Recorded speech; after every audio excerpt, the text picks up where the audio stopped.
Yesterday, my family, minus my dad, went on our annual Cribs Causeway shopping trip, which is a back-to-school shopping trip, despite the fact that neither myself nor Jess are technically in school anymore. She's still in university, but I'm out of that, and this was probably the last year that I was going to go.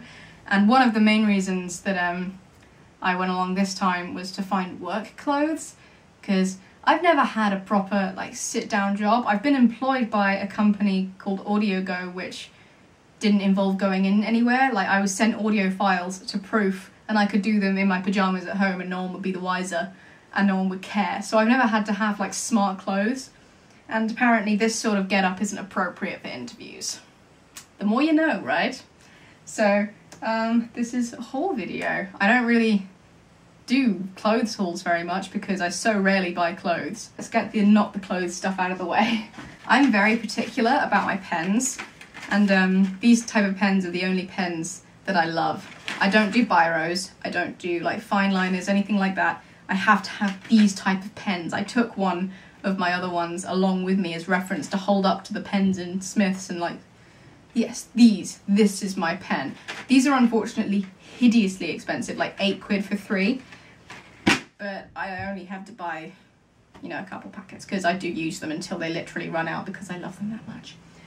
I also bought a book because I'm physically incapable of going on a shopping trip and not buying a book. And this is Unlondon by China Mayville? Pronunciations, eh? Tricky. But a friend of mine recommended this to me because it's urban fantasy and it looks kind of like Neverwhere. I'll read you the blurb. Stumbling through a secret entrance, Xana and Zeba enter the strange wonderland of Unlondon.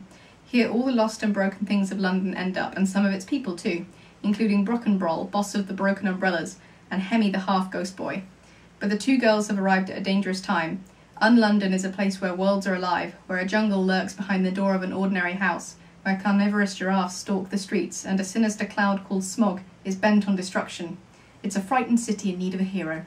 So it has urban fantasy and cities with magical seedy underbellies, and it looks a lot like Neverwhere, but with, two female protagonists and carnivorous giraffes. So it looks kind of like Neverwhere, but not. And I know that there's another book that I can't remember the name of that also deals with a kind of city between the cracks of an actual city, which I love that concept. It's such a great concept, and there's so much you can do with it, so I'm really excited to read this. Okay, moving on to the actual clothes.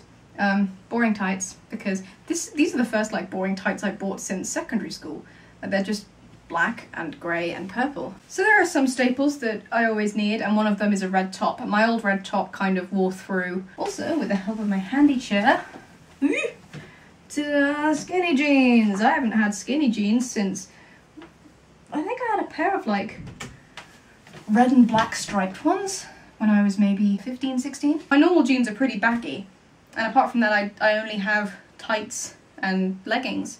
I don't have any other jeans. If they get wet and waterlogged, you drown faster. So I'm just being smart. I'm thinking ahead and surviving, really.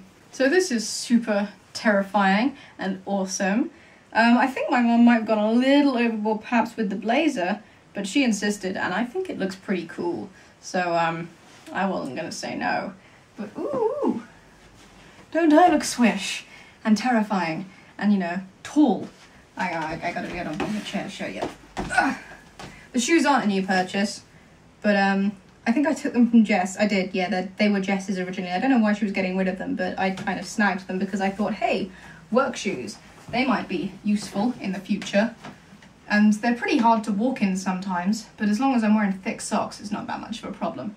But gosh, I look tall and threatening, and I like that a lot, even if I do feel very out of place and awkward. So women's black trousers are a fucking pain to buy. The pockets, I have such a grudge about pockets and women's clothing. These pockets are pretty good. They're pretty deep, pretty sturdy. These I think you have to cut through to get to the pockets or something ridiculous like that. What other kind of clothing? What other world do you have to do it yourself pockets? What's with that? Ridiculous concept. So this was, I think, probably the most expensive single purchase that my mum got me. She saw it and set it aside and asked me to try it on. And again, what really sold it for me was the pockets, because how many dresses have pockets? Like 1 in 70, 1 in 100. But it's quite swanky, this dress. It's quite posh. Apparently it's an interview dress. This is from a shop called Hobbs London, which is obviously quite posh. They do that thing where the woman behind the counter wrapped this in tissue paper before she put it in the bag, and the bag, God, like a swanky bag. It has like material handles, and the label was attached with this. I've never seen a safety pin that looks quite like that, like a little light bulb. That's adorable. But the label was attached with that. It's just that weirdness. But yeah. Up. On with my new tights. I just feel very dark in these very muted colours. And this is the last thing I bought, which is a red sort of cardigan-y thing from New Look, which I really like. And again, can you tell what sold it for me? Yes, pockets. Really, really big pockets. There was a similar sort of cardigan thing that was purple, but it had really tiny pockets, like a breast-sized pocket, which it just doesn't stand up to this greatness. I mean, you can fit a lot in here, it's great. Oh, I love pockets so much. But yeah, I just wanted something that's quite light. I might like sew buttons onto it because there's no buttons, so you can't do it up, which I feel is ridiculous, but a couple of buttons down there would not ruin it, I feel. So yeah, that's the haul.